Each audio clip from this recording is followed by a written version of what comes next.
Hello everyone, मैं हूं नगीना विश्वकर्मा और आज हम संविधान के कुछ महत्वपूर्ण क्वेश्चंस को हल करने वाले हैं और देखेंगे कि क्वेश्चन को हल करते हुए साथ में हम उसका एक्सप्लेनेशन भी थोड़ा बहुत समझने का प्रयास करेंगे कि कैसे कैसे क्वेश्चंस हैं, उनको हल कैसे कैसे करना है। ठीक है, देखिए आगे जो आपके जो भी एग्जाम्स आने वाले हैं, आपका एसआई हो गया या फिर स्टेट लेवल के जो एग्जाम होंगे, स्टेट पीसीएस होगा या फिर जो भी आपके आगे एग्जाम्स आएंगे जिसमें आपका जीएस का सब्जेक्ट होगा, तो उसमें ये आपका जो संविधान है वो बहुत महत्वपूर्ण आपका सब्जेक्ट है। आप सभी को पता होगा, जनरली आप सभी जानते हैं कि जो संविधान में आपके जो फैक्ट हैं, जो उसका कॉन्सेप्ट है, उसको समझना आपके लिए बहुत आवश्यक होता है। जब आप पीछे का कॉन्सेप्ट समझेंगे सब्जेक्ट के और उसके साथ साथ में आपको कंटेंट भी याद करना होता है इस सब्जेक्ट में, उसके साथ साथ आपको आर्टिकल्स भी बहुत सारे मिलेंगे।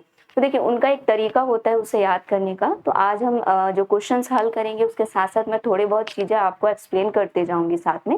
फिर कंटिन्यूअसली हम अगर इस सीरीज को अगर आगे बढ़ाते हैं तो फिर हम इस क्वेश्चंस को और आगे मैं आपको डील करूंगी। साथ में आपको मैं कुछ थोड़े बहुत आपको छोटे छोटे ट्रिक समझाऊंगी कि किस तरह से जो आप हैं, जो भी आर्टिकल्स आते हैं जो आपको याद करने में कठिनाई होती है, उसको हम कितने आसानी से कितनी अच्छे से याद कर सकते हैं। ठीक है, तो चलिए स्टार्ट करते हैं। साथ में आपके जो आगे एग्जाम्स जो आने वाले हैं उसमें आपके हर एग्जाम में जिसमें आपका जीएस का सब्जेक्ट होगा उसमें आपका संविधान के जो क्वेश्चंस आते ही आते हैं।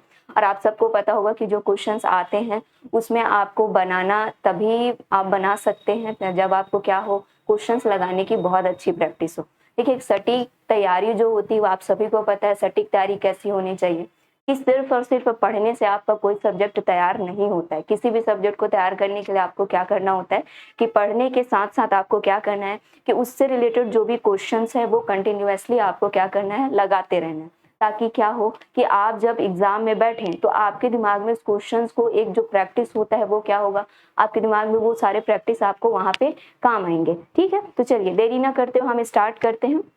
तो देखिए सबसे पहला क्वेश्चन है 1773 के रेगुलेटिंग एक्ट द्वारा। क्वेश्चन आप सभी को आई होप सो दिख रहा होगा। ठीक, ओके, ठीक है। तो देखिए 1773 के रेगुलेटिंग एक्ट द्वारा निर्मित सुप्रीम कोर्ट के प्रथम मुख्य न्यायाधीश थे। देखेंगे क्वेश्चन को, देखिएगा ध्यान से कि 1773 के रेगुलेटिंग एक्ट के द्वारा निर्मित सुप्रीम कोर्ट के प्रथम मुख्य न्यायाधीश कौन थे। तो देखिए समझेंगे हम। पहला ऑप्शन है लॉर्ड मैकाले, दूसरा है एलिजा इम्पे, ठीक है, तीसरा है लॉर्ड कर्जन, चौथा है लिमिस्टर्स। तो 1773 में आप सभी को पता होगा कि जब कंपनी को नियंत्रित करने के लिए ब्रिटिश संसद के द्वारा 1773 में रेगुलेटिंग एक्ट लाया गया था। तो उस रेगुलेटिंग एक्ट के द्वारा जो सुप्रीम कोर्ट निर्मित हुआ था, आप सभी को पता है कि उस रेगुलेटिंग एक्ट के द्वारा 1774 में आपका कलकत्ता में क्या सुप्रीम कोर्ट का गठन किया गया था। तो उसके प्रथम मुख्य न्यायाधीश कौन थे, देखिए कौन थे, आपका एलिजा इम्पे। एलिजा एम्पे जो थे वो 1773 के रेगुलेटिंग एक्ट के तहत निर्मित प्रथम सुप्रीम कोर्ट के क्या थे, मुख्य न्यायाधीश थे। तो देखिए बाकी ऑप्शंस को भी हम समझेंगे। लॉर्ड कर्जन आपको पता है कौन थे, वायसराय। ठीक, लॉर्ड कर्जन कौन थे, वायसराय। लिमिस्टर जो थे आपका ये एलिजा इम्पे कौन थे, मुख्य न्यायाधीश। मुख्य न्यायाधीश। तो जो आपका कलकत्ता में सुप्रीम कोर्ट बनेगा उसके मुख्य न्यायाधीश होंगे एलिजा इम्पे, और लिमिस्टर थे वो सहायक न्यायाधीश। कौन रहेंगे, सहायक न्यायाधीश। ठीक, तो इस सुप्रीम कोर्ट के प्रथम मुख्य न्यायाधीश होंगे एलिजा इम्पे, उनके जो सहायक न्यायाधीश थे वो लिमिस्टर थे। लॉर्ड कर्जन आपका वायसराय थे, और जो लॉर्ड मैकाले देखेंगे तो ये हमारे कौन थे, विधि सदस्य थे, विधि सदस्य रहेंगे। ठीक है, जो आगे का जो भी आपका एक्ट आने वाला है उसमें विधि सदस्य के तौर पे लॉर्ड मैकाले को क्या किया जाता है, उनको नियुक्त किया जाता है। ठीक है, ये क्वेश्चन आपको समझ में आ गया। आगे देखेंगे, दूसरा क्वेश्चन है किस अधिनियम ने भारतवासियों को, किस अधिनियम ने भारतवासियों को अपने देश के प्रशासन में कुछ हिस्सा लेना संभव बनाया था। तो देखिए कौन सा अधिनियम है जो भारतवासियों को क्या हुआ था, अपने देश के प्रशासन में हिस्सा लेना को क्या किया था, सुनिश्चित किया था। आप सभी को पता है कि जो संविधान को निर्मित करने के लिए जितने भी आपके संवैधानिक विकास के लिए जो एक्ट लाए गए थे, जिनसे हमारा संविधान क्या है आज प्रेरित है, तो उन सभी जो भी संवैधानिक विकास के लिए जो भी एक्ट जो हमारे यहाँ लाए गए थे, या फिर भारतीयों को नियंत्रित करने के लिए, भारत में प्रशासन करने के लिए ब्रिटिशर्स ने जो भी कानून या एक्ट लाया था, उसके तहत क्या पूछा जा रहा है कि उसमें प्रथम बार सबसे पहले किसमें क्या किया गया था, भारतवासियों को प्रशासन में हिस्सा दिया गया था। आप सभी को पता है कि अभी तक जो हो रहा था, क्या होता था कि जो भी शासन वगैरह होते थे, अंग्रेज लोग क्या करते थे, वो अपने अधिकार क्षेत्र में जो जिनसे उनको फायदा होता था, उन सारे अधिकार क्षेत्र को अपने क्षेत्र में रखने के लिए वो उसी प्रकार के क्या करते थे, अधिनियम लाते थे। ठीक है, तो देखेंगे ऑप्शन को हम पढ़ेंगे। पहला है चार्टर एक्ट 1833, दूसरा है चार्टर एक्ट 1853, भारत शासन अधिनियम 1858, और अगला देखेंगे भारत शासन अधिनियम 1935। तो आप सभी को पता है 1935 तो नहीं हो सकता है, ठीक, 1858 भी नहीं हो सकता है, क्योंकि आपको पता है 1858 का जो अधिनियम है वो 1857 की क्रांति के पश्चात लाया गया था, और इसे हम क्राउन का शासन भी कहते हैं। क्या कहते हैं, क्राउन का शासन। तो क्राउन को सौंपने के लिए कंपनी से शासन या कंपनी से सत्ता क्राउन को सौंपने के लिए ये लाया गया था, तो इसमें भी नहीं था। 1833 भी नहीं हो सकता, क्योंकि इसमें ऐसा कोई प्रावधान नहीं था। ठीक है, तो देखेंगे सब कौन सा ऑप्शन हो सकता है आपका, चार्टर एक्ट 1853। आप सभी को पता है चार्टर एक्ट 1853 में क्या किया गया था कि जो भी विधायिका थी उसका क्या किया गया था, पृथक्करण किया गया था ना, पृथक्करण करके इसे दो भागों में बांटा गया था, विधायिका और कार्यपालिका। ठीक, तो ये दो भागों में बांट दिया गया था, यानी कि शक्तियों का पृथक्करण किया गया था और सबके काम को अलग अलग बांट दिया था। ठीक है, आज भी आप देखेंगे तो हमारे यहाँ जो भी काम है वो शक्ति पृथक्करण के आधार पे किए जाते हैं। जैसे जो विधायिका है, लोकसभा राज्यसभा, वो हमारे यहाँ क्या करती है, कानून बनाने का काम करती है। ठीक है, और कार्यपालिका में आपके कौन आते हैं, सरकार, सारे मंत्री, वो क्या करते हैं, जो भी कानून बनाए गए विधायिका के द्वारा उसको क्रियान्वित करने का काम है। फिर आगे काम आता है आपका न्यायपालिका का। न्यायपालिका क्या काम करती है कि अगर सरकार या फिर जो विधायिका है अपने शक्ति के अंतर्गत रह के या उचित तरीके से कार्यवाही नहीं करती है, तो न्यायपालिका क्या करती है, उनको निर्देश देने का काम करती है, और संविधान की व्याख्या करना हो तो वो करती है। साथ में अगर कोई ऐसा मौलिक अधिकार हो गया, जैसे कि राज्य या कोई व्यक्ति किसी व्यक्ति के मौलिक अधिकारों का हनन कर रहा हो, तो वो उनको क्या करती है, न्याय प्रदान करने का काम करती है। तो चार्टर एक्ट 1853 में भी आपको इसी तरह के शक्ति पृथक्करण किया गया था, जिसमें कार्यपालिका को विधायिका से अलग बांटा गया था, और इसी अधिनियम में भारतवासियों को अपने देश के प्रशासन में कुछ हिस्सा लेना संभव बनाया गया था। मतलब ये जो विधायिका थी ना, इस विधायिका में आपको जो भी एक्ट बनाते थे उनपे भारतवासियों को क्या दिया गया था, मौका दिया गया था कि कुछ लोगों को यहाँ पे नियुक्त किया गया और बोला गया कि भारतवासी भी क्या कर सकते हैं, संसद में भाग लेके कानून निर्माण में क्या कर सकते हैं, भागीदारी निभा सकते हैं। ठीक है, अगला क्वेश्चन देखेंगे, किस अधिनियम के अंतर्गत, ठीक है, किस अधिनियम के अंतर्गत भारतीय विधान परिषद को बजट पर बहस करने की शक्ति दी गई थी? कौन सा ऐसा अधिनियम है जिसके अंतर्गत क्या किया गया था, भारतीय विधान परिषद को, भारतीय विधान परिषद देखेंगे, ठीक है, ये जो परिषद था इसको बजट पर बहस करने की शक्ति दी गई। तो ऑप्शन देखेंगे, चार्टर एक्ट 1833, भारत परिषद अधिनियम 1892, भारत शासन अधिनियम 1858, भारत शासन अधिनियम 1935। तो आप सभी को पता है कि भारत परिषद अधिनियम 1892 में क्या किया गया था, बजट पर बहस करने की अनुमति पहली बार दिया गया था, किसको, भारतीय विधान परिषद को। लेकिन ध्यान रखेंगे कि इन्हें जो बजट पर सिर्फ बहस करने का अधिकार था, जो भी विधायिका या जो भी कार्यपालिका थे वो बजट पेश करते थे, या वायसराय जो भी बजट पेश करते थे, उन पर वो क्या कर सकती थी, बहस कर सकती थी कि आपने कितने पैसे कहाँ खर्च हुए, किस तरह से खर्च हो रहे, व्यय कैसे हो रहे, आय कैसे हो रहे, इन सब पे क्या कर सकती थी, वो बहस कर सकती थी। लेकिन ध्यान रखेंगे यहाँ पे उन्हें पूरक प्रश्न पूछने की अनुमति नहीं थी, पूरक प्रश्न पूछने की अनुमति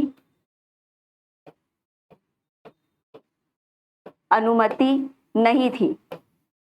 ठीक, और ये अनुमति उनको कब प्रदान की जाएगी, आगे जाके आपका जब 1909 का अधिनियम आएगा, 1909 का भारत शासन अधिनियम, जिसे हम पार्लियामेंटो सुधार अधिनियम भी कहते हैं। तो इस अधिनियम में क्या होगा, आपका पहली बार पूरक प्रश्न पूछने की अनुमति दी जाएगी। तो 1892 में सिर्फ और सिर्फ बजट पर प्रश्न बहस करने का अधिकार दिया जाता है, लेकिन पूरक प्रश्न पूछने की अनुमति नहीं होती है। सन आगे जाएंगे तो आगे 1909 का आपका पार्लियामेंटो सुधार अधिनियम आएगा, उसमें आपको क्या दिया जाता है, भारतीय विधान परिषद को बजट पर बहस करने के साथ साथ पूरक प्रश्न पूछने की अनुमति प्रदान की जाती है। ठीक, आगे देखेंगे आपका किस अधिनियम ने केंद्र में द्वैध शासन प्रणाली को लागू किया था। देखिए कौन सा अधिनियम है जो केंद्र में द्वैध शासन प्रणाली को, कीवर्ड को ध्यान रखेंगे, केंद्र में द्वैध शासन प्रणाली। देखिए कॉन्स्टिट्यूशन के जो क्वेश्चन होते हैं ना, आपको उसे बहुत ध्यान से पढ़ना होता है, क्योंकि हर एक शब्द, हर एक लाइन आपको क्या कर सकती है, डिस्ट्रैक्ट कर सकती है। किसी भी लाइन को पढ़ेंगे तो आपको हर एक वर्ड को बहुत ध्यान से पढ़ना होता है, और क्वेश्चन को पढ़ने के साथ साथ उसको आपको कॉन्सेप्ट समझिए, कॉन्सेप्ट समझने के बाद ही आप क्या करेंगे, सवालों को हल करेंगे। क्योंकि इसलिए जनरली बच्चों ऐसा सोचते हैं कि जनरली बच्चों को ये लगता है कि कॉन्स्टिट्यूशन क्या है आपका टफ है, लेकिन अगर आप समझेंगे, उसे ध्यान से पढ़ेंगे, कॉन्सेप्ट को क्लियर करेंगे, तो सबसे अच्छा और इजी सब्जेक्ट क्या है आपका, कॉन्स्टिट्यूशन ही है। ठीक है, चलिए आगे देखते हैं किसमें किस शासन, कौन सा अधिनियम के तहत केंद्र में द्वैध शासन प्रणाली लागू होगी। तो आप सबको पता है कि द्वैध शासन प्रणाली जो था सबसे पहले हमको हिस्ट्री में देखने को मिलता है। जब कौन आते हैं आपका, कौन आएंगे भाई बताइए। ठीक है, ये सब आप कमेंट करके बताइएगा, सबसे पहले द्वैध शासन की शुरुआत कहाँ से होती है और हमको ये कहाँ देखने को मिलेगा। ठीक है, ठीक है, चलिए हम ऑप्शन पढ़ते हैं। ये है चार्टर एक्ट 1833, फिर चार्टर एक्ट आपका 1853 है, फिर भारत सरकार अधिनियम 1935 है और भारत शासन अधिनियम 1858 है। तो आप सभी को पता है कि द्वैध शासन प्रणाली आपको इन तीनों में कहीं भी देखने को नहीं मिलता है, ना तो 1833 में मिलेगा, ना ही 1853 में, ना ही 1858 में। ऑप्शन क्या बचेगा, भारत शासन अधिनियम 1935 में। तो देखिए 1935 में क्या है, केंद्र में द्वैध शासन की शुरुआत की गई थी, लेकिन जो 1919 का आपका अधिनियम होगा, 1919 के अधिनियम में क्या दिखाई देगा आपको, प्रांत में द्वैध शासन शुरुआत किया जाता है। ठीक, प्रांत में द्वैध शासन प्रणाली लागू की जाती है। और आप ध्यान रखेंगे कि ये जो प्रांत में द्वैध शासन प्रणाली लागू की जाएगी, उसी को 1935 में प्रांत में द्वैध शासन समाप्त करके प्रांत में क्या किया जाएगा, द्वैध शासन को समाप्त कर दिया जाएगा। ठीक, प्रांत में द्वैध शासन समाप्त करके आपको यही 1935 का अधिनियम में कहा, केंद्र में द्वैध शासन लगाया जाएगा। तो ध्यान रखेंगे आपको ऐसे कैटेगराइज करके पढ़ना है, 1919 और 1935 में। ठीक है, तो 1919 में आपको द्वैध शासन लगाया जाएगा प्रांत में। ठीक, प्रांत में द्वैध शासन, और इसी को फिर यहाँ पे समाप्त करके 1919 में 1935 में केंद्र में द्वैध शासन, केंद्र में द्वैध शासन। ठीक है, और प्रांत से हटा दिया जाएगा, ध्यान रखेंगे। ठीक है, तो चलिए आगे बढ़ते हैं। और आपको मैं थोड़ा सा ये बता देती हूँ, आपको ये एक्चुअली में द्वैध शासन था क्या। तो देखिए द्वैध शासन की कॉन्सेप्ट ये था कि द्वैध शासन में आपको जो भी प्रशासन के जो भी विषय थे उसे दो भागों में बांट दिया गया था। ठीक, दो भागों में, पहला होगा आरक्षित, दूसरा होगा हस्तांतरित।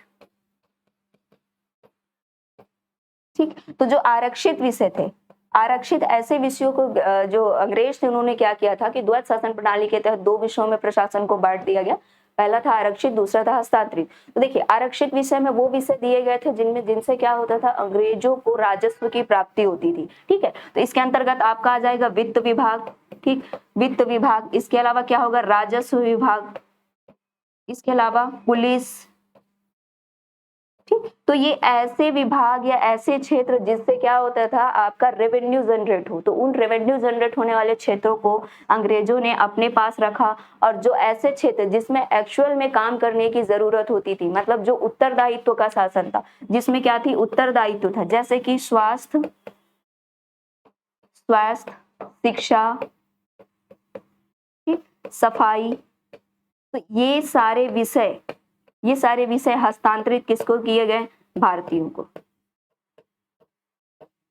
यानी कि जो भारतीय कौन होंगे, जो आपका विधान परिषद में, जो केंद्रीय विधान परिषद में जो केंद्रीय विधान परिषद थे उसमें आपको भारतीयों को जो नियुक्त किया गया था। ठीक है, तो उन्हीं भारतीयों को, यानी कि केंद्रीय विधान परिषद में जो सदस्य थे उनके लिए आपको हस्तांतरित कर दिया गया था विषय जिनमें रेवेन्यू नहीं जनरेट होता था, जो उत्तरदायित्व का शासन था। लेकिन जिससे रेवेन्यू जनरेट होगा, जैसे वित्त विभाग, राजस्व विभाग, जिनसे पैसे आएंगे, उन विभाग को कौन रखा था, अंग्रेजों या वायसराय ने अपने पास रखा। ठीक है, तो ये द्वैध शासन है, इसको ध्यान रखेंगे। ठीक है, आगे देखेंगे कि किस अधिनियम ने केंद्र में द्वैध शासन प्रणाली लागू की थी। किस अधिनियम ने केंद्र में द्वैध शासन, क्वेश्चन रिपीट हो गया, अभी हमने देखा इसको क्या, 1935 का अधिनियम। ठीक, आगे देखेंगे कि भारतीय भारतीय विधान पालिका प्रथम बार द्विसदनीय कब बनाई गई थी? ठीक, द्विसदन, ठीक है, कहाँ? द्विसदन भारतीय विधान पालिका कब, कौन से अधिनियम से या कौन से चार्टर एक्ट से या भारत सरकार अधिनियम से बनाई गई थी? तो ऑप्शन को देखेंगे, charter act 1833, charter act 1853, Bharat सरकार अधिनियम 1919 या भारत शासन अधिनियम 1858। तो देखिए, आप सभी को पता है कि जो भारतीय विधान पालिका थी वो दो सदन आपको दो ही जगह दिखाई देता है, एक 1919 में और आपका 1935 में। तो जो प्रथम बार सबसे पहले कहाँ होगा आपका, तो भारत सरकार अधिनियम 1935 के तहत होगा। प्रथम बार आपको जो भारतीय विधान पालिका थी उसको क्या किया गया था, द्विसदन में बांटा गया था। और द्विसदन में बांट के यहाँ पे आपको क्या किया जाएगा, केंद्रीय विधान पालिका, केंद्रीय विधान परिषद और दूसरा राज्य परिषद बनाया जाता है। तो जो भारतीय विधान आपका पालिका होगा उसको बांट करके दो भागों में, केंद्रीय विधान परिषद और दूसरा राज्य परिषद के नाम से दो संसद क्या किए जाते हैं, आपके बनाए जाते हैं। ठीक है, आगे देखेंगे, आगे आपका कि एक निर्वाचित संविधान सभा द्वारा, ठीक, देखेंगे एक निर्वाचित संविधान सभा द्वारा भारत के संविधान का निर्माण करने का प्रस्ताव किया गया था। निर्वाचित संविधान सभा, क्वेश्चन को ध्यान से पढ़ेंगे, ये निर्वाचित संविधान सभा है। तो एक निर्वाचित संविधान सभा के माध्यम से क्या होगा, संविधान का निर्माण करने का प्रस्ताव दिए गए ऑप्शंस में से किसमें किया गया था? देखिए, साइमन कमीशन, साइमन कमीशन में तो ऐसा कोई प्रावधान नहीं था। ठीक, अगर साइमन कमीशन की बात करें तो इस 1927 से 28 की बात थी जिसमें ऐसी कोई भी प्रावधान नहीं था। भारत शासन अधिनियम 1935 में तो यहाँ पे भी ऐसा कोई बात नहीं था। भारत सरकार अधिनियम ऐसा कोई नहीं था, क्योंकि देखिए 1900 जब कैबिनेट मिशन आता है तभी आपका क्या, निर्वाचित संविधान सभा एक बार हमको वहां पे देखने को मिलता है। और उसी के तहत हमारा जो संविधान सभा बन करके आता है एक्चुअल में वो कैबिनेट मिशन के तहत क्या होता है, उस निर्वाचन के माध्यम से कैबिनेट मिशन के तहत और एक प्रावधान लाया गया था जिसमें ये कहा गया था कि जो संविधान सभा बनेगी वो क्या बनेगी, निर्वाचित सदस्यों के माध्यम से मिलकर के बनेगी। तो दूसरा प्रस्ताव देखिए, सबसे पहले जो आपका प्रस्ताव आएगा कहाँ आया था, क्रिप्स मिशन में। जब द्वितीय विश्व युद्ध चल रहा होता है तो उस टाइम पे क्रिप्स मिशन लाया जाता है भारतीयों की सहायता को प्राप्त करने के लिए अंग्रेजों द्वारा।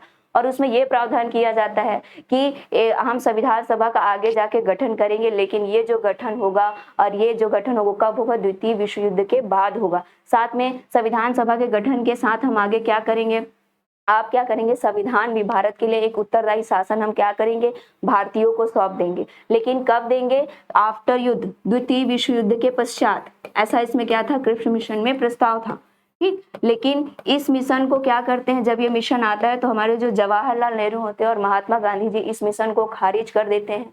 उनका कहना ये होता है कि हमें द्वितीय विश्व युद्ध के बाद क्यों देंगे, हमें उससे पहले ही क्या दीजिए, संविधान सभा के तहत संविधान बनाने की इजाजत चाहिए थी। इसलिए उन्होंने इस प्रावधान को खारिज कर दिया जाता है, जिससे ये जो आपका मिशन लाया जाता है वो अपने आप ही समाप्त हो जाता है। ठीक, तो देखिए 1942 में लाया जाता है। ठीक है, तो ये देखेंगे निर्वाचित संविधान सभा द्वारा, अगर इसमें कैबिनेट मिशन होता तो वो भी हो सकता था, लेकिन ऑप्शन के हिसाब से इसमें कैबिनेट मिशन नहीं है तो क्या होगा, आपका क्रिप्स मिशन आएगा। ठीक, आगे देखेंगे आपका भारत के लिए संविधान की रचना हेतु, भारत के लिए संविधान की रचना हेतु संविधान सभा का विचार सर्वप्रथम प्रस्तुत किया।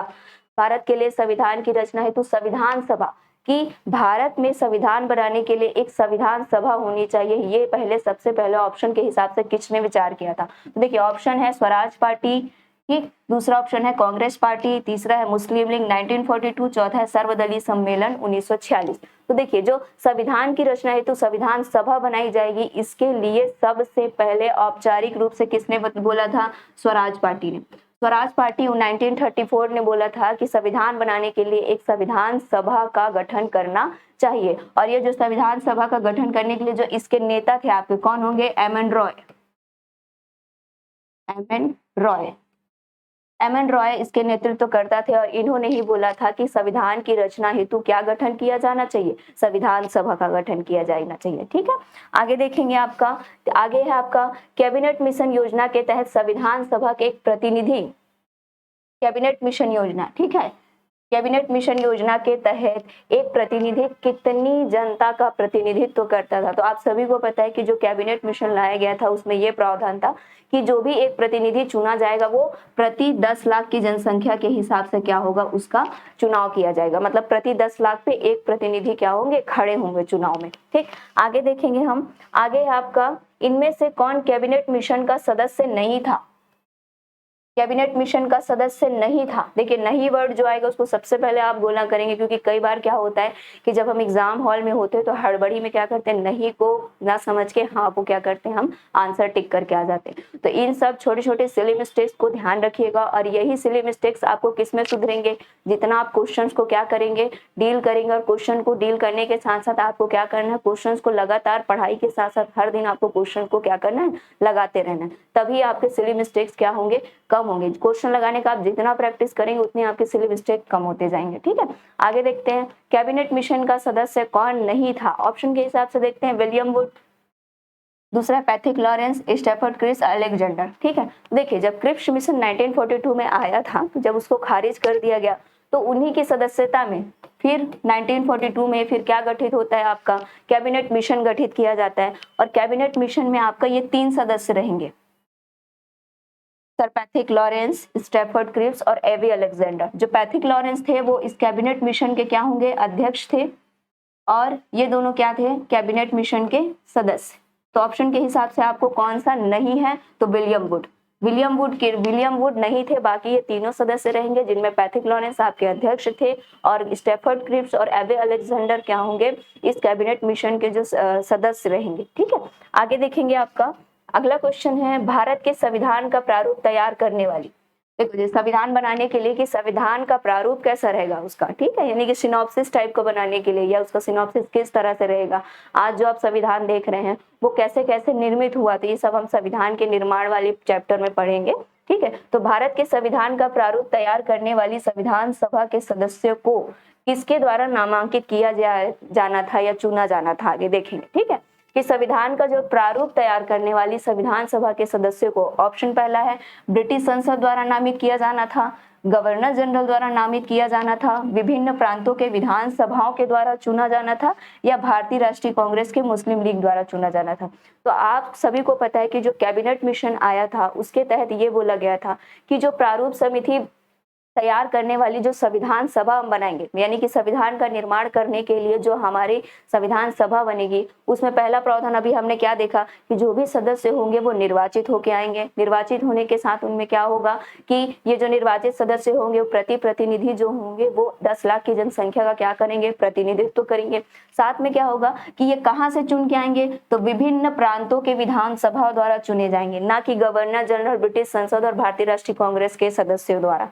कैसे चुन के आएंगे, जितने भी प्रांत थे उन प्रांतों में जितने भी क्या होंगे, आपके सभा होंगे, विधान प्रांत के जो भी सदस्य होंगे वो सब चुन के क्या भेजेंगे, एक प्रतिनिधि भेजेंगे उस संविधान सभा में। तो देखिए प्रांत कैसे कैसे बटे थे, तो हम ध्यान दें, आप सभी को पता होगी कि हमने देखा है कि जो ब्रिटिश प्रांत रहेंगे, ब्रिटिश प्रांत इस टाइम पे कितने होंगे, और आपका क्या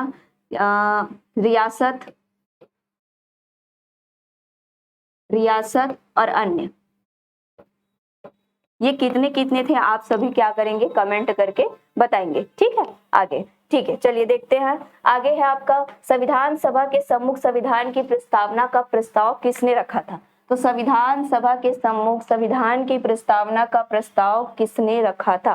तो आप सभी को पता होगा कि जैसे ऑप्शन देख लेते हैं, जवाहरलाल नेहरू, भीमराव अंबेडकर और क्या, डॉक्टर राजेंद्र प्रसाद और एस राधाकृष्णन। तो देखिए एस राधाकृष्णन तो आप सभी को पता है। देखिए जब भी आपको क्वेश्चंस ना बने तो आपको क्या करना, मेथड ऑफ एलिमिनेशन देखना है। उस एलिमिनेशन से भी ना बने तो फिर क्या करना, आपको जहां पे 50-50% में फंसते हैं वहां पे आपको क्या करना है कि जहां आपको सबसे ज्यादा एक्यूरेसी नजर आ रही है उसी ऑप्शन को टिक करना होता है। ठीक है, लेकिन कई बार ऐसा होता है कि आप दोनों में तीनों में बहुत कंफ्यूज होते हैं, तो उस क्वेश्चन को अटेम्प्ट ना करें यदि क्या हो, आपका माइनस मार्किंग हो। ठीक है, तो देखेंगे आगे, संविधान सभा के सम्मुख जो संविधान की प्रस्तावना है उसका विचार किसने रखा था। तो ऑप्शन देखेंगे तो भीमराव अंबेडकर जी ने नहीं रखा था, डॉक्टर राजेंद्र प्रसाद जी ने भी नहीं रखा था, और एस राधाकृष्णन जी ने भी। तो आपको सभी को पता होगा कि पंडित जवाहरलाल नेहरू ने, इसका आंसर होगा पंडित जवाहरलाल नेहरू। पंडित जवाहरलाल नेहरू जी ने 13 दिसंबर 13 दिसंबर 1946 को, ठीक है, 13 दिसंबर 1946 को संविधान सभा के सम्मुख क्या किया था, इस उद्देशिका का विचार प्रस्तुत किया था। एक उद्देशिका प्रस्तुत किया था और इस उद्देशिका को जो पारित होगा वो कब पारित हो जाता है भाई, बताइए बताइए। तो 22 जनवरी 1947, 22 जनवरी 1947 को इस उद्देशिका प्रस्ताव को क्या कर दिया जाता है, संविधान सभा द्वारा पारित कर दिया जाता है। तो 13 दिसंबर 1946 को क्या करेंगे, उद्देशिका प्रस्ताव प्रस्तुत करते हैं जवाहरलाल नेहरू संविधान सभा में और उसे पारित किया जाएगा 22 जनवरी सन 1947 को। और भीमराव अम्बेडकर को अगर हम बात करें तो भीमराव अम्बेडकर क्या थे, प्रारूप समिति के अध्यक्ष होंगे। जो भी संविधान को निर्मित करने के लिए अलग अलग समितियां बनाई गई थी, जिसमें से 13 आपकी मुख्य समिति होंगी। तो उन मुख्य समिति में आपके जो प्रारूप समिति के अध्यक्ष रहेंगे कौन, भीमराव अम्बेडकर, ठीक। और ये डॉक्टर राजेंद्र प्रसाद क्या थे, आप सभी को पता है क्या होंगे, ये अध्यक्षता करते हैं। हमारा जो दूसरा सम्मेलन हो गया संविधान सभा की जो दूसरी बैठक होती है, कितनी तारीख को होती है भाई, 11 दिसंबर को। तो 11 दिसंबर 1946 की जो दूसरी बैठक होगी वहां पे क्या होंगे, आपका डॉक्टर राजेंद्र प्रसाद जो है वो क्या करते हैं, आपका अध्यक्षता करते हैं, ठीक। ये 11 दिसंबर है। उसके बाद एस राधाकृष्णन, आपको पता है ये हमारे क्या है, दूसरे दूसरे राष्ट्रपति थे।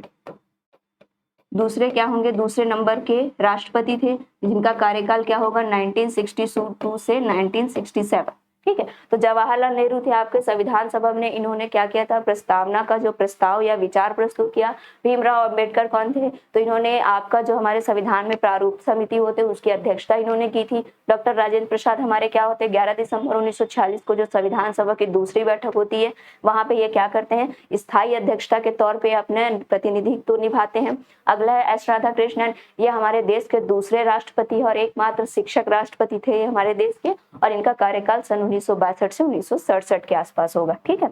आगे चलते हैं। आगे है कि संविधान बनाने हेतु संविधान सभा के, भारतीय संविधान सभा के कुल कितने अधिवेशन हुए थे, तो 7, ऑप्शन ए है, ऑप्शन बी में 9 है, ऑप्शन सी 12, ऑप्शन डी 15। तो आप सभी को पता है कि जो संविधान बनाने के लिए संविधान सभा, भारतीय संविधान सभा के कुल 12 सत्र, कितने होंगे, कुल 12 सत्र थे। कितने सत्र, कुल 12 सत्र होंगे। तो 12 सत्रों में क्या होता है, संविधान पूर्ण रूप से क्या होगा, बनकर तैयार होगा, ठीक। और इसमें जो 12वां सत्र बैठेगा, ध्यान रखेंगे 12वीं बैठक जो होगी आपकी वो होगी कितनी तारीख को, 24 जनवरी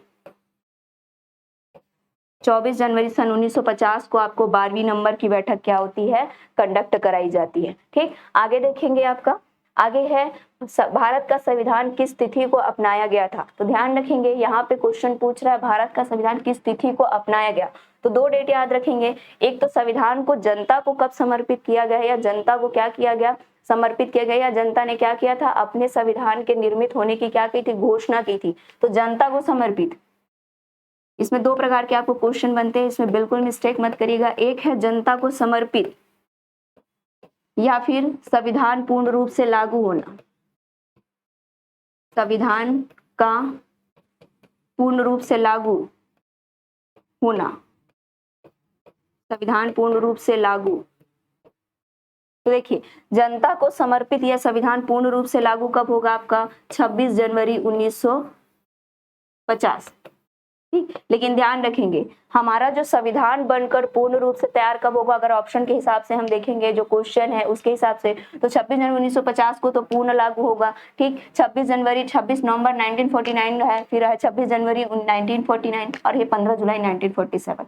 तो आप सभी को पता है कि जो संविधान को किस तिथि को अपनाया गया, अगर क्वेश्चन ये आए तो हमेशा क्या होगा, 26 नवंबर 1949। आप सभी को पता है कि 26 नवंबर 1949 को हमारा संविधान पूर्ण रूप से बनकर तैयार हो जाता है। और इस दिन जब संविधान पूर्ण रूप से बनकर तैयार हो जाता है तो इस दिन जो है हम क्या करते हैं, 4 प्रावधानों को क्या करते हैं, इस दिन हम लागू करते हैं, ठीक है। इस दिन हम 4 प्रावधान को लागू करेंगे। इसको आप ही को याद करने का तरीका है साइट में आपको आ जाएंगे, तो साइट सी से आ जाएगा आपका सिटीजनशिप, ठीक। आई से होगा इंटरनल या अंतरिम संसद आप बोल सकते हैं, या इंटरनल पार्लियामेंट, ठीक। क्या बोल सकते हैं आप, इंटरनल पार्लियामेंट। सी से आएगा आपका सिटीजनशिप, I से इंटरनल पार्लियामेंट,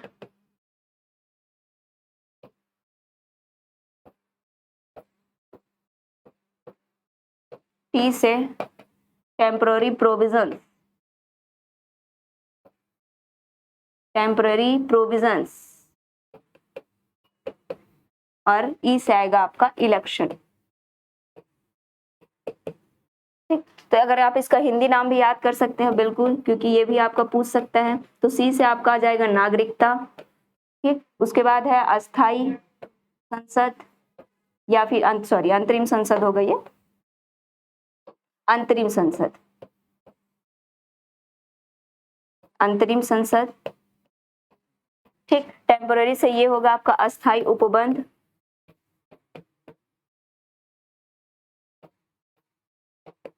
और आपका इलेक्शन से क्या होगा, निर्वाचन। तो इन चार उपबंधों को हमने, जिस दिन हमारा संविधान पूर्ण रूप से बनकर तैयार होगा 26 नवंबर 1949 को, हम इन चार उपबंधों को क्या करते हैं, लागू करते हैं, और 26 जनवरी 1950 को हम जनता को पूर्ण रूप से संविधान को क्या करते हैं, समर्पित करते हैं। ठीक है, तो अपनाया गया अगर बोले तो 26 नवंबर 1949, पूर्ण रूप से कब लागू हुआ, तो ये इसका आंसर फिर क्या हो जाएगा, 26 जनवरी 1950। हड़बड़ी में 26 जनवरी 1950 बिल्कुल मत मार दीजिएगा। ठीक, आगे देखते हैं कि किसने कहा था, किसने कहा था कि संविधान सभा कांग्रेस थी और कांग्रेस क्या था, भारत था। संविधान सभा क्या थी, कांग्रेस थी और कांग्रेस भारत था। ये कथन किसने कहा था? तो आप सभी को पता है कि जो हमारी संविधान सभा बनती है उसमें अधिक से अधिक कौन से क्षेत्र से सदस्य आते हैं आपके, तो कांग्रेस से, कांग्रेस पार्टी के हमारे जो ज्यादा से ज्यादा सदस्य देखने को मिलते हैं। इसलिए किसी ने इस चार ऑप्शन में से किसी महानुभाव ने कहा था कि क्या है, संविधान सभा क्या थी, कांग्रेस थी, और कांग्रेस ही क्या था, भारत था। तो ऑप्शन को देखते जाइए। तो एक है ऑस्टिन है, एक्चुअली ये जीएस ऑस्टिन है, ठीक है, जीएस ऑस्टिन होंगे, जी ऑस्टिन जिन्हें हम बोलते हैं। दूसरा ऑप्शन है सीआर एटली, तीसरा है विंस्टन चर्चिल, चौथा है लॉर्ड माउंटबेटन। तो आप सभी को पता है ये विंस्टन चर्चिल कौन थे, वायसराय। ठीक, सीआर एटली, ठीक है, वो तो हमें भी नहीं पता क्या है। ठीक है, माउंटबेटन देखते हैं, माउंटबेटन भी क्या थे आपका, वायसराय। एक थे हमारे क्लीमेंट एटली, वो क्या थे आपका, ये वही है शायद, क्लीमेंट एटली, ये भी क्या थे आपका, वायसराय होंगे ये भी। ठीक है, एटली भी क्या थे आपका, वायसराय। तो कौन बचे आपका, तो इन्होंने ऐसा कोई कथन नहीं कहा था, ये तीनों क्या थे, हमारे देश के क्या थे, वायसराय थे। तो ये कथन कहा था संविधान सभा कांग्रेस थी और कांग्रेस भारत था, ये कहा था जी ऑस्टिन ने। और आप सभी को पता है कि जी ऑस्टिन की एक पुस्तक थी, किसमें कहा था वो भी आप देख सकते हैं कि जी ऑस्टिन की एक पुस्तक थी the Indian constitution, the Indian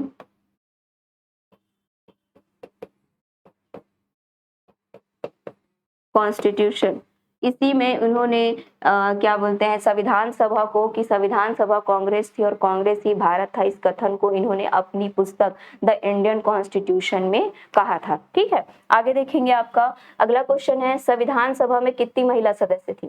देखिए ये भी इंपॉर्टेंट है कि संविधान सभा में कितनी महिला सदस्य थी। तो ऑप्शन ए है 15, ऑप्शन बी 13, ऑप्शन सी 12 और ऑप्शन डी 10। तो आपका जो हमारी संविधान सभा बनकर तैयार हुई थी उस टाइम पे, उसमें आपकी जो महिला सदस्य थी आपकी कितनी थी, 15 थी। ठीक है, और आप सभी को कमेंट करके ये बताना है कि अभी वर्तमान में हमारे संसद में महिला सदस्यों की संख्या कितनी है। ठीक, आगे देखेंगे आपका अगला क्वेश्चन है, संविधान सभा की संघ संविधान समिति, संघ संविधान समिति के अध्यक्ष कौन है। तो चलिए एक एक ऑप्शन को देखते हैं कि संविधान सभा बनाने के लिए जो हमारी समितियां बनाई गई थी उसमें जो संघ संविधान समिति थी उसके अध्यक्ष कौन थे। तो ऑप्शन ए है जेपी कृपलानी, ऑप्शन बी है भीमराव अंबेडकर, ऑप्शन सी जवाहरलाल नेहरू और ऑप्शन डी है एस राधाकृष्णन। तो देखिए एस राधाकृष्णन तो हो नहीं सकते, आप सभी को पता है हमारे देश के क्या थे, दूसरे राष्ट्रपति। अभी मैंने कुछ देर पहले बताया था कि हमारे देश के दूसरे राष्ट्रपति थे जिनका कार्यकाल क्या था, 1962 से 67। ठीक, अब देखेंगे ऑप्शन, तो संघ संविधान समिति के जो अध्यक्ष बनाया गया था वो बनाया गया था आपको जवाहरलाल नेहरू जी को।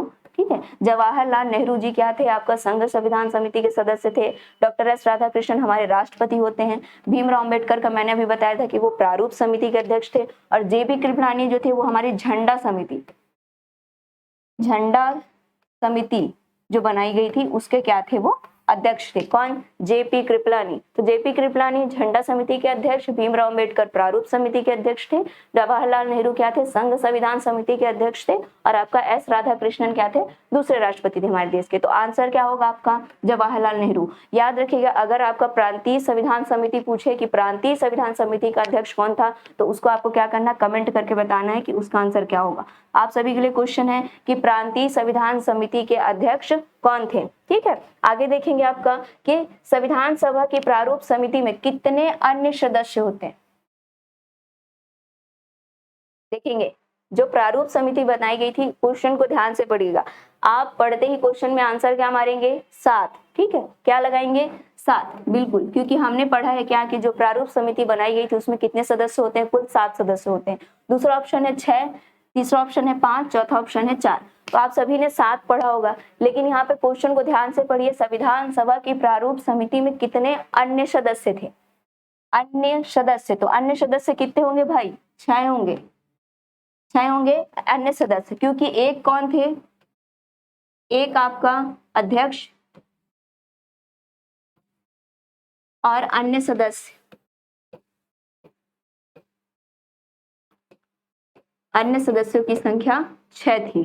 ठीक है, तो यहाँ पे अन्य सदस्य पूछा गया है। आप डायरेक्टली खुशी खुशी में आपको पता है तो ये 7 मत लगा दीजिएगा गलती से। ठीक है, तो संविधान सभा के जो प्रारूप समिति उसमें अन्य सदस्य आपके 6 होंगे, एक अध्यक्ष थे। ठीक है, ये अध्यक्ष कौन थे भाई प्रारूप समिति में? अभी मैंने बताया था, भीमराव अम्बेडकर जी।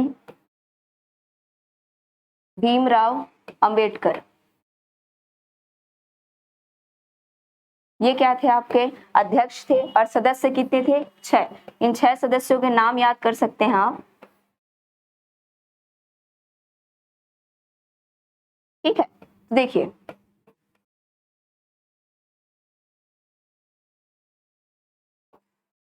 ये छोटा सा ट्रिक है, आप इसको याद कर सकते हैं। ठीक है, तो देखिए, सबसे पहले क्या होंगे भाई? एमएमएस होता है यहाँ पे। ठीक, मैं आपको एक एक करके बता देती हूँ, उसको अच्छे से याद कर लीजिएगा। जो 6 सदस्य होंगे आगे, वो कौन कौन थे? तो एम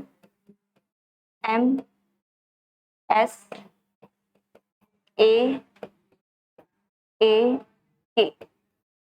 देखिए, एम से होंगे आपके माधवन। ठीक, एमएमएस ए के, ये 6 सदस्यों के नाम है। आगे हम देखते हैं वन बाय वन। एम से थे माधवन, एम से थे फिर दूसरे एम से आपके होंगे मुंशी, एस से आएंगे आपके सादुल्लाह जी, ए से आपगर। ये मैं आपको पीछे का नाम बस बता रही हूँ ताकि आपको याद करने में क्या हो, आसानी हो। आपगर, अय्यर, और के से होंगे आपके कृष्णा हजारी। कृष्णा हजारी। ठीक, तो ये 6 सदस्य थे और साथ में आपके क्या होंगे? प्रारूप समिति के अध्यक्ष आपके भीमराव अम्बेडकर। ये 6 सदस्य अन्य सदस्य थे, जिनको हम एक छोटा सा ट्रिक एमएमएस ए करके याद कर सकते हैं। एम से आएंगे आपके माधवन, दूसरे एम से मुंशी, तीसरे एम से सादुल्लाह, अगले ए से आपगर, फिर अय्यर और कृष्णा हजारी। ठीक है, ये 6 सदस्य थे जो क्या थे? प्रारूप समिति के अन्य सदस्य थे। आगे देखेंगे हम कि संविधान निर्मात्री परिषद की झंडा समिति के अध्यक्ष कौन थे? तो आप अभी मैंने थोड़ी देर पहले बताया था कि जो संविधान निर्मात्री परिषद की झंडा समिति के अध्यक्ष कौन थे? आपके जेबी कृपलानी। ठीक, नेक्स्ट क्वेश्चन देखते हैं हम। अगला क्वेश्चन है, भारत के संविधान में उद्देशिका का विचार प्रस्तुत किया गया था। तो आप सभी को पता है कि भारत के संविधान में उद्देशिका यानी प्रस्तावना होना चाहिए या नहीं होना चाहिए, इसका विचार किया गया था हमारा अमेरिका से, है ना। अमेरिका से हमने ये विचार लिया था क्या? प्रस्तावना को रखने का। लेकिन वहीं पे अगर हम देखेंगे प्रस्तावना की भाषा, प्रस्तावना की अगर मैं पूछूं कि भाषा कहां से लिया गया है, तो वो होगा आपका ऑस्ट्रेलिया। क्या होगा? ऑस्ट्रेलिया। ठीक, तो प्रस्तावना की भाषा ऑस्ट्रेलिया और उद्देशिका का विचार हमने कहां से लिया है? आपका अमेरिका से। देखिए, भारत में न्यायिक पुनरीक्षण की संकल्पना भारत में जो न्यायिक पुनर्विलोकन है उसकी संकल्पना किस देश के संविधान से ली गई है? दूसरा, पहला ऑप्शन है इटली, दूसरा अमेरिका, तीसरा फ्रांस, चौथा ऑस्ट्रेलिया। तो आप सभी को पता है कि जो न्यायिक पुनर्विलोकन का विचार हमने कहाँ से लिया है भाई? अमेरिका से। ठीक, अमेरिका से लिया गया और ये हमारे संविधान में आपको दो जगह देखने को मिलेगा। एक जगह आपको मिलेगा क्या? हाँ, 13(3) में। ठीक, और अगला मिलेगा आपको आर्टिकल 137 में। ठीक, तो दो जगह आपको हमारे संविधान में आपको न्यायिक पुनर्विलोकन की शक्ति देखने को मिलती है। एक 13(3) में है जिसमें किसके है? अब ये सुप्रीम कोर्ट का है, और 137 में भी किसका है? आपका सुप्रीम कोर्ट। तो ये दो जगह आपको संविधान में क्या मिलेगा? न्यायिक पुनर्विलोकन देखने को मिलेगा। और ये हमने कहाँ से लिया है? अमेरिका से। और याद रखेंगे अभी ये न्यायिक पुनर्विलोकन सिर्फ और सिर्फ कहाँ है? आपका भारत में ही देखने को मिलता है। ठीक है, जो क्या करती है न्यायिक पुनर्विलोकन के तहत? न्यायिक पुनर्विलोकन के तहत जो न्यायपालिका वो क्या करती है? अपने ही दिए गए जो व्याख्यान है उसमें क्या कर सकती है? परिवर्तन कर सकती है। ठीक, अगला देखेंगे भारत में संघात्मक व्यवस्था कहाँ से लिया गया है?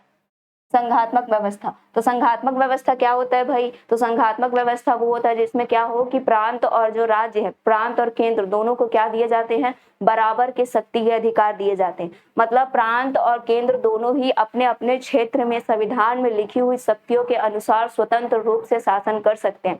प्रांतों पे केंद्र का कोई भी क्या हो मतलब कि प्रांत जो है, प्रांत पर केंद्र क्या कर सकती है? नियंत्रण स्थापित नहीं कर सकती यदि वो क्या करे? यदि प्रांत क्या करे? उस संविधान में दिए गए बातों का उल्लंघन ना करे और संविधान में दिए गए निर्देशों के अनुसार क्या करे? शासन करे। तो दोनों ही अपनी अपनी जगह को क्या कर सकते हैं? स्वतंत्र रूप से क्या कर सकते हैं? शासन कर सकते हैं। ठीक है, कौन?